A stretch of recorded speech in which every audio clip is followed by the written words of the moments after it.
Have you ever met someone and, in an instant, felt a profound, almost unsettling recognition? Not the fleeting flutter of infatuation, but a deeper resonance, as if you'd known them across lifetimes, or as if they held a missing piece of your own soul. It's a feeling of fitting, like two perfectly designed cogs finally aligning, or finding the lost melody to a song only you knew. The air crackles with an unspoken understanding, a shared frequency that transcends words.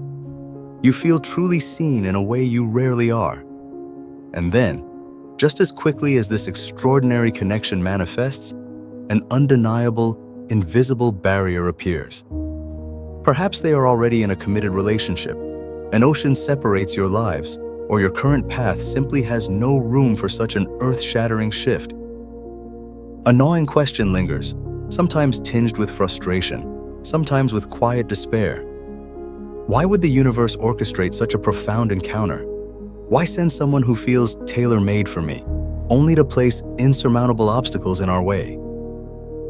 It can feel like a cosmic joke, a cruel twist of fate designed to tantalize and then withdraw. But what if these seemingly cruel twists aren't random acts of a mischievous universe? What if there's a deeper, more intentional design at play? One that speaks to the very core of who you are and who you are meant to become. This is where Carl Jung's profound insights offer a guiding light. He understood why these seemingly impossible connections occur, and how they are intrinsically linked to your own journey of self-discovery. He didn't just theorize about the mind. He saw how its intricate workings played out in the messy, beautiful reality of our lives. The soul's mirror, when others project what we haven't seen in ourselves. When we encounter someone with an almost magnetic pull, it's often because they are, through projection, reflecting aspects of ourselves that we haven't yet acknowledged, or perhaps have actively suppressed. This is particularly true for qualities of the anima, the feminine principle within a man, or the animus, the masculine principle within a woman. The often unexamined contralateral aspects of our psyche yearning for integration. They don't create these qualities within us. They simply bring them into sharp relief, making them undeniable. Imagine Sarah, a meticulous accountant whose life is defined by order and routine. She excels in her career, but a quiet yearning for something vibrant, less constrained, lies beneath the surface. Then she meets Liam, a free-spirited street artist whose studio is a glorious mess and whose schedule is dictated by inspiration. Liam isn't the type of man she ever imagined herself with. Too unpredictable, too unconventional. Yet, she's inexplicably drawn to his spontaneity, boundless creativity, and willingness to live outside the lines. He embodies a wild, untamed energy she has long denied within herself, a buried desire to break free from self-imposed confines. He doesn't make her chaotic. He awakens the artist, the rule breaker, the dreamer she had locked away. Through Liam, she sees a reflection of her own suppressed yearning for freedom and self-expression. Consider Mark, a successful corporate lawyer known for his stoic demeanor and unwavering rationality. He prides himself on emotional control, viewing vulnerability as weakness. His life is built on logical decisions. Then he meets Alara, a therapist who speaks openly about her feelings, laughs boisterously, and isn't afraid to cry. She seems, at first glance, the antithesis of everything he values. Yet, he's captivated by her emotional authenticity, deep empathy, and willingness to sit with discomfort. Alara doesn't make him weak. She reflects a deeper emotional intelligence within him that he has consistently pushed aside. She shows him that true strength lies not in suppressing emotions, but in embracing them, allowing them to flow through him without judgment. She is a mirror to his own undeveloped capacity for feeling, for connection beyond the purely rational. The person you can't be with also often illuminates your shadow, those disowned, unacknowledged, or even shameful aspects of yourself. These aren't necessarily negative traits, but qualities repressed because they don't fit our conscious self-image or societal expectations. They could be anger, fear of failure, selfishness, or even a deep-seated creativity deemed impractical. The other person doesn't create these shadows. They simply hold up a mirror, forcing us to confront what we've conveniently swept under the rug. They, by simply being themselves, expose the raw nerves and unhealed wounds beneath our carefully constructed facades. The raw truth is this: the feeling of fitting is undeniably real, a powerful signal from your deepest self. But it's not a green light to be together forever. Instead, it's an urgent, profound summons from your authentic self, a call to recognize something vital and unaddressed within your own being. It's a whisper from your soul, saying, "Look here, this is important." Everything that irritates us about others can lead us to an understanding of ourselves. Carl Jung. The invisible thread of destiny, when the universe intervenes unusually. These encounters are rarely coincidences or simply bad luck. Jung called them synchronistic events, meaningful coincidences, where an inner psychic state is mirrored by an outer event. It's as if the universe operates with an intricate, hidden script, and this person appears precisely when you need them to propel you into the next act of your life's grand play. They are not random. They are precisely timed catalysts. The common lament of right person, wrong time often misses the profound wisdom hidden within that phrase. What we perceive as the wrong time is, in fact, precisely the right time for your own profound growth. If everything were effortless, if the path to connection were smooth, you would never be forced to wrestle with your inner demons, never compelled to delve deep within yourself for answers, never challenged to truly evolve. It is precisely the friction, the inherent impossibility of the situation, that becomes the most potent catalyst for change and self-actualization. The struggle is not a punishment. It is the crucible in which your truest self is forged. Consider a fleeting encounter that leaves an indelible mark, not for its romantic potential, but for its sheer impact on your trajectory. You're stuck in an airport lounge, flight delayed, utterly frustrated. Across from you, a complete stranger, an older woman with kind eyes, strikes up a casual conversation. In the midst of mundane chatter, she shares an anecdote about a creative block she once faced, and in passing, mentions a simple technique she used to overcome it. The conversation lasts no more than 10 minutes before your respective flights are called.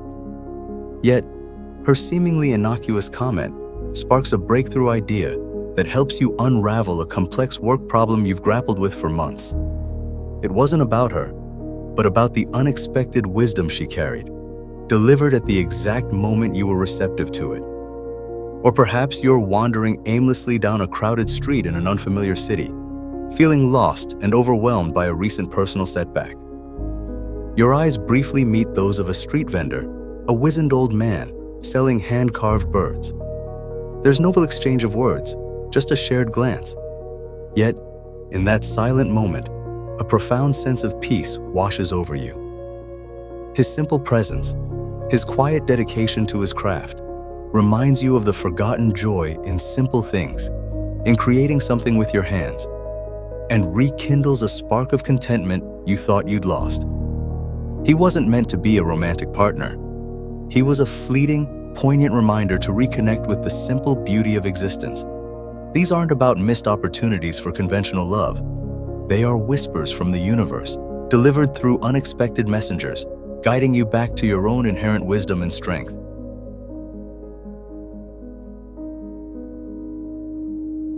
Pain is the healer, the cracks through which light enters, the raw, aching discomfort that often accompanies the realization. You cannot be with someone you deeply resonate with is not a cosmic punishment. It is perhaps one of the universe's most potent catalysts for profound transformation.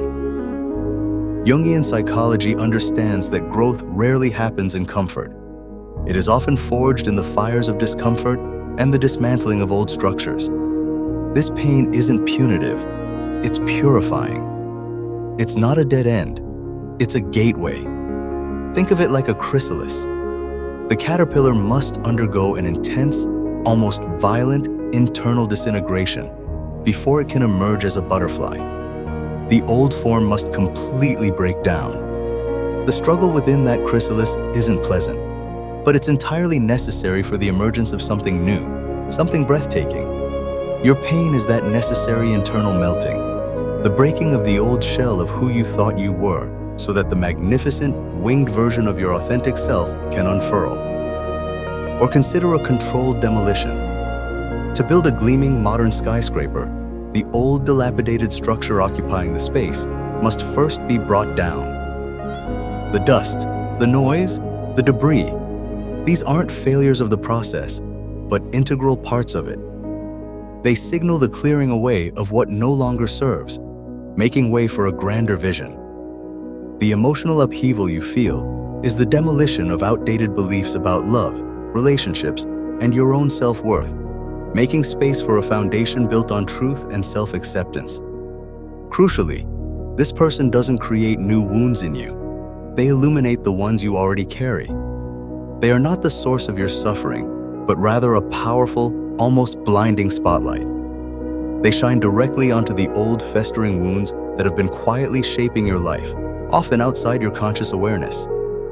These could be deep-seated fears of abandonment from childhood, a belief that you are fundamentally unlovable, a need for control stemming from past betrayals, or an unhealed trauma from a previous relationship where your boundaries were violated. For instance, if you've always struggled with a deep-seated fear of vulnerability, believing that opening up makes you weak, then meeting someone with whom you feel an instant, undeniable emotional transparency can be terrifying. The impossibility of the relationship might then trigger intense pain, not because they are rejecting you, but because the situation itself forces you to confront that profound fear of true intimacy, of letting another soul see you completely. The pain is the manifestation of your own internal resistance to embracing vulnerability, brought to the surface by the mirror this person holds.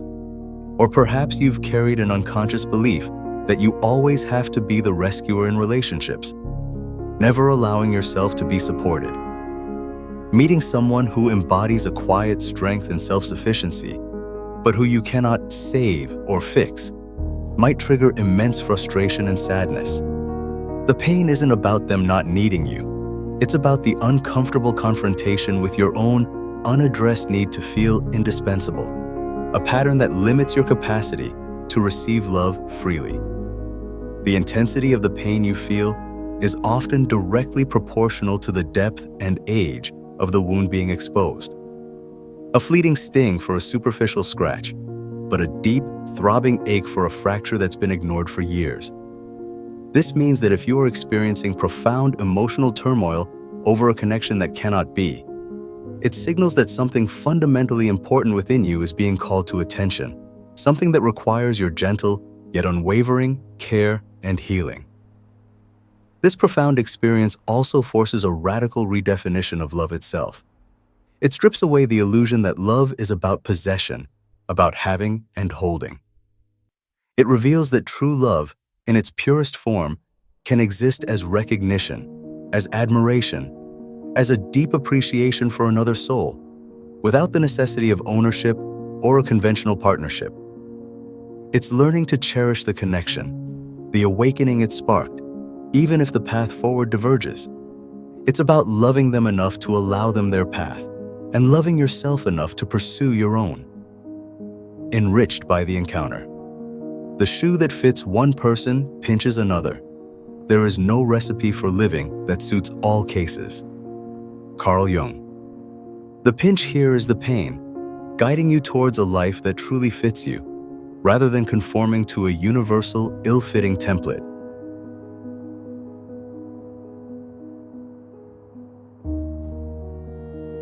The silent teacher. They arrive to unlock your true self. These individuals arrive not as protagonists in a conventional love story, but as profound, wordless teachers. Their instruction doesn't come through lectures or advice, but through their very being, their resonance, and the feelings they stir within you. They are not here to complete you or to show you what you lack. Their ultimate purpose is to serve as a beacon, illuminating the magnificent inner landscape of your own potential, activating what lies dormant within your soul. They don't deliver what you're missing. They unearth what you've had all along but haven't fully accessed. They reflect back to you the qualities you've suppressed, the strengths you've doubted, the passions you've abandoned, and the authentic self you've hidden behind layers of expectation or fear. They are not giving you these traits. They are simply showing you that these capacities already reside within you, awaiting your recognition and activation. Let's explore some new scenarios where these silent teachers ignite your inner fire. Imagine you've always struggled with setting firm boundaries, often putting others' needs before your own, leading to exhaustion and resentment. Then you encounter someone who, without apology, clearly defines their space, expresses their limits respectfully, and lives authentically within those boundaries. You might find yourself incredibly drawn to their quiet strength, and this attraction isn't about wanting to control them.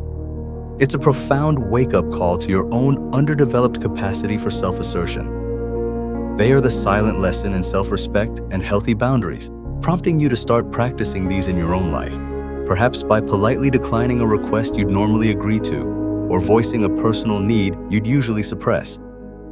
Consider if you've always felt a deep, unfulfilled yearning for creative expression, but years of practicality and self-doubt have stifled it.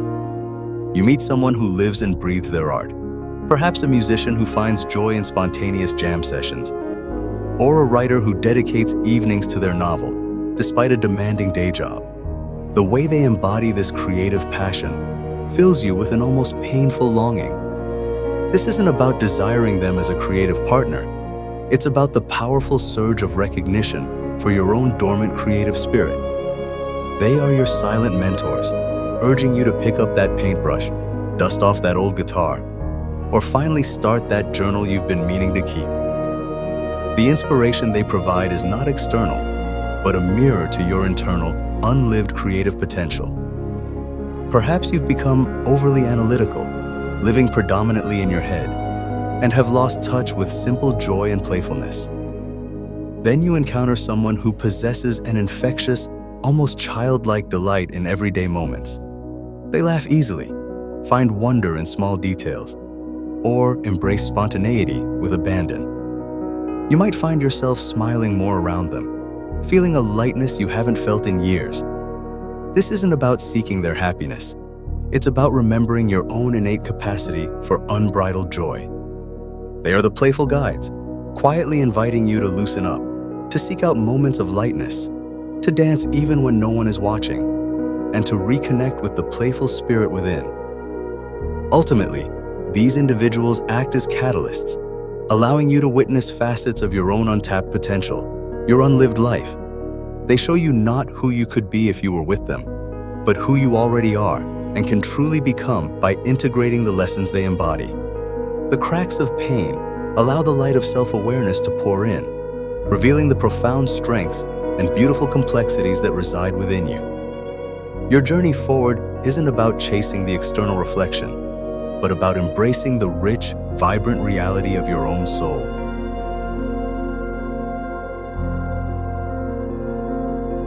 The path of integration, transforming pain into your own radiant life.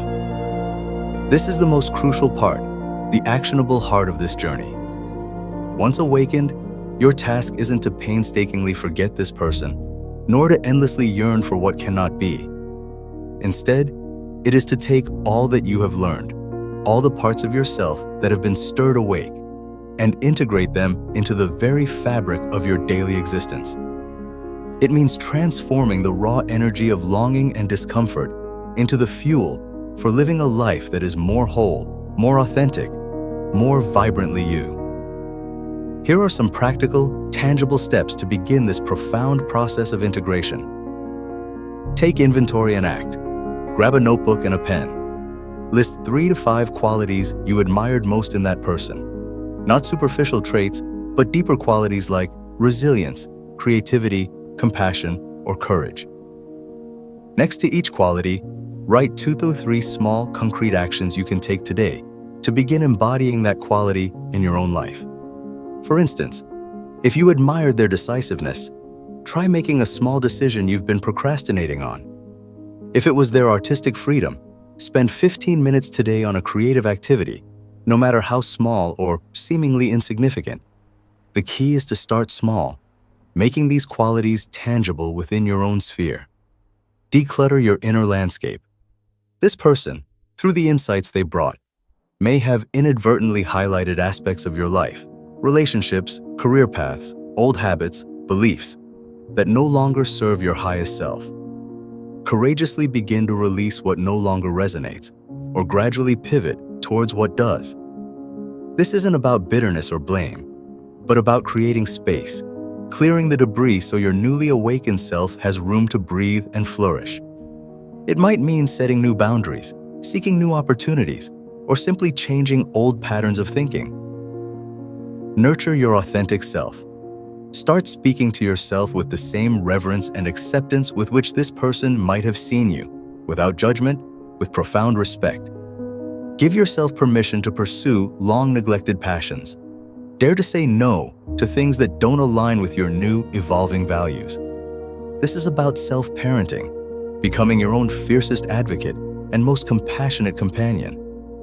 Rediscover hobbies you abandoned. Explore interests you deemed impractical.